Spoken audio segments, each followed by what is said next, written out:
For today's video, I have a list of about 20 names here that I want to go through of players that I think might be options for us next year. They might have had injury concerns this year. Some have had the year off. Some have had a role change. So we like the role changes in the forward line, especially those guys that are playing midfield or defense but available in the forward line. So go through a few names here. Some we might have completely forgotten about. But yeah, there's quite a few options here that are players that I'm thinking about that are capable of scoring well enough to outscore their price point. But yeah, nonetheless, I'll go through the list and just sort of bring up names here, just to remember for next year. So I'm not going to go too in depth today because it's pretty much about to be off season now. So, but get back into it around probably January or so. So in defence, first one is James Sicily. I'm not sure about a lot of these prices. Depends on what sort of discount they get, but I'm thinking he might be around low 400s. So what's interesting with Sicily under the new coach Sam Mitchell, does he ever get thrown forward? His durability history isn't the best, and his ACL, I think he'll have about 18 months to recover. I think he's actually available at the moment, but they're choosing not to play him. So Sicily will be an interesting one because he's averaged over 100 a few times, but now they have Scrimshaw back there. Hardwick takes kickouts. Will Day, Jarman Impey. So a lot of points to go around. So, but Sicily is the big dog there. So maybe he takes points away from them rather than him taking points away from the others. But it's one to watch. I don't think he'll be top 6, but he'll be very cheap. So he might be acceptable D6 or something, but high ceiling. So one to watch over the preseason. The next one I have is Wayne Miller. Not sure what his price. I think he'll probably be in the 200s somewhere. So I think he's played like 2 games in 2 years or something ridiculous like that. So that'll be interesting to see. With Miller, if he has a defense role, I'll be very interested in him because he's a defender. He's a halfback. For some reason, the Crows want to play him half forward sometimes on a wing. I think he should just stay halfback and be never moved from there. Don't think he has the body to hold up for the midfield, but that's me personally. But we'll see how he goes in the preseason. But very injury prone, but at the right price, he can pretty easily, and the right role, he can pretty easily outdo that price and make some money just with playing not even a third of a season. The last defender name I have is Marty Hoare. So intercept defender, really good at state level. A few years ago, came in, averaged I think nearly 80 in the 70s, but had an injury game, I think, or two. So dropped down to 70 average, but hasn't played for 2 years. So see how he goes. I have no idea what he's up to at the moment, but assume he's just in rehab. But full preseason and the role was there for him. It will be very cheap in defence for us, so keep an eye on him. Now move on to the midfield. The first one, Matt Crouch. So keep tabs on Matt Crouch in the preseason. I'm not as bullish on Matt Crouch as maybe I'm hearing some others are, just because he's not quite over that groin injury. He came back for a few games in this NFL, and now he's back on the sidelines again with the same injury. So osteitis pubis, I think it is, can be pretty nasty. We saw it keep Elliot Yeo out for a very long time, I think about a year or so, and he's come back and he's still not at his peak yet. So yeah, it's an interesting one, and I also think he'll be at a new club as well. Crows offered him a 2-year deal. Slap in the face. He's been a great player for the Crows, so I think they're kind of thinking they wouldn't bother them too much if they started there for a second. Wouldn't bother them too much if he walked, I think, just because of the new midfield they got coming through. But yeah, we'll see. I'm not interested at this moment, but we'll see. Fully fit, feels unreal 100% in the preseason. Then I'll be interested. The next one is Stephen Cornelio. No GWS players. I'm down for Stephen. No dramas. I'll pick Stephen Cornelio. If he's around, I think he's looking at maybe low 300s. I pick that for preseason. No issues.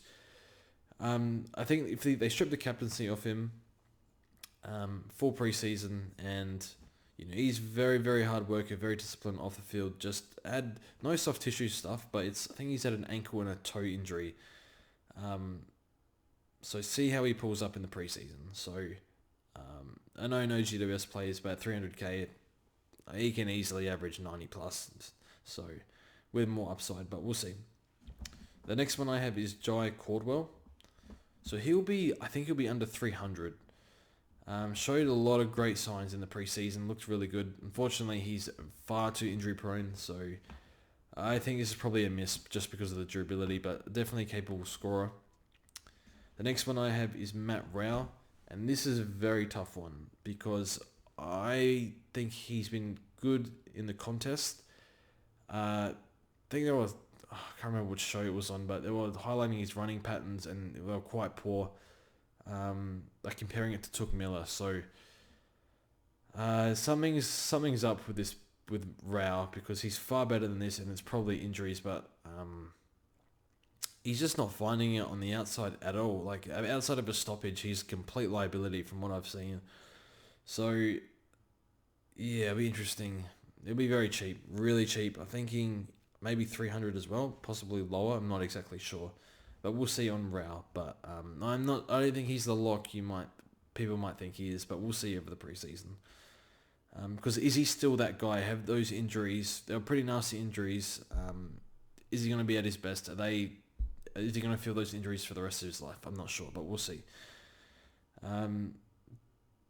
Charlie Constable from the Cats might be looking for a new club, getting 40 touches a game in the VFL. Give him a mid-roll. Not sure if he's any good or not. That's the thing. We know he can accumulate, but at AFL level, we haven't seen an extended period of good football. And a similar one, maybe Constable's better, probably is, or he is from what we've seen anyway. But Jackson Haitley, capable at SNFL. Neefel was very good. No, Neefel was can't take it too seriously. But in preseason games for the Giants a few years ago, was very good. But when he's not played on the inside, he's been very poor. And then this year, I thought he was going to play inside and play well, and he played a bit inside and he did not play well. He's very fumbly and panicky and stuff like that. So he'll be 180k though, Jackson Haitley. So he's not best 22 at the moment. So something needs to significantly change in the preseason. He needs to tear a preseason game or two apart, and then Nix needs to say, oh yeah, he's best 22. So because he's a capable scorer. It's just I'm not sure what's happened with him this year. And the last one, Jarryd Berry. So Berry CBAs are slowly going up, but he's averaged 90 plus before, but his current average is 45. So I think that's 230k or something like that. I'm not sure. We'll see. So yeah, another one with really bad groin issues. So needs a long preseason, a long break, and then a good preseason. So we'll keep an eye on him. In the ruck, I'm not really too sure. Bruce is coming back, but do you really want to go back? He's so injury prone, and now they have Briggs and Flynn. Flynn should be their number one ruck next year. I think they got someone else as well. I can't remember. Briggs is pretty good, but yeah, we'll see. Sam Hayes from Port. I think he's second in the hitouts in the SNFL. The first is Strawn from the Crows, who's filling in for Riley O'Brien, but he's not best 22 with Rob fully fit. So Hayes been looks good in the SNFL from what I've heard and read.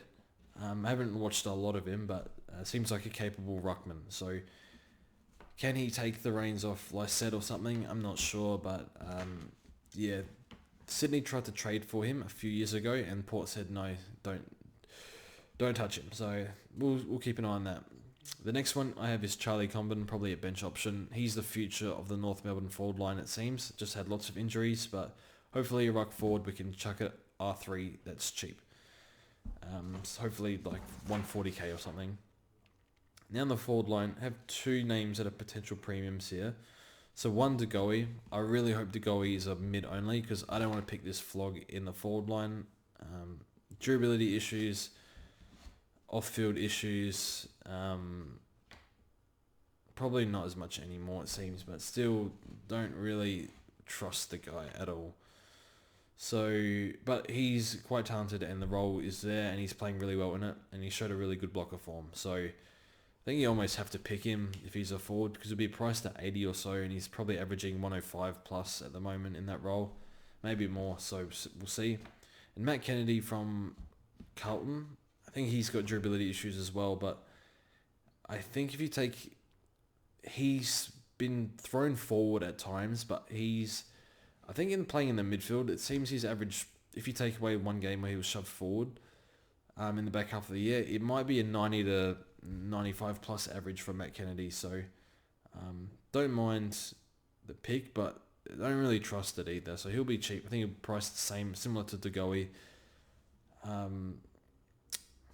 Has a midfield role. Been good so far. His tackle numbers are really good, which is what I noticed. But again, it feels a little dodgy, but we'll see in the preseason. Next one is Jack Billings. He'll be really cheap. Probably be at a new club, but now you can add soft tissue injury history to him. And will they get played on the wing, which I think is his best position, or will they throw him at half forward, which is pretty dead role for Supercoach, unless you're higher half forward and you get to attend stoppages. So that'll be interesting. Probably a no, but I think his average is 66, which is, he's gone 2 years of 90 plus, so he's still pretty young, same age as Bont, so keep an eye on that. Now we have a few, actually the last one in the midfield is Naish. Connor Naish, so 2 80s and a 40 since playing inside mid, played inside mid for Sam Mitchell at Box Hill.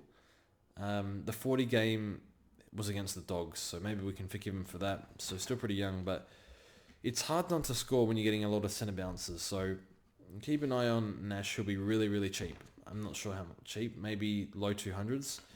But inside mid-roll, coach likes him. See how he goes in the preseason. And one more midfielder, McRae Jr. So fingers crossed. Obviously, he had a few sub games actually, and just games where he was shoved forward. So his average, I think, is in the 30s or 40 or something. So again, another one that'll be around the 200k mark. CBAs have gone up a lot the past few weeks. Some games he's been getting 60% CBAs. Obviously, the name McRae. I have a lot of faith in that name. So see how he goes. But I really, really like him. He's a very well-balanced player. I think he has good upside as well. So I like him. Good. I've noticed some of his inside 50 kicking is pretty good as well, but I do like McRae. But yeah, keep an eye on him. Might be a nice rookie for us next year. And then 3 I mentioned in my video this week, Blakey, Rioli, Roscoe. So Roscoe, 47 average, but moved to halfback. A little bit younger. Numbers seem to fluctuate a lot. I'm not sure if he's been moved or not, but he's a bit of a creative halfback, and I think he played there in juniors. So again, he's, I think, second year, going into third year now.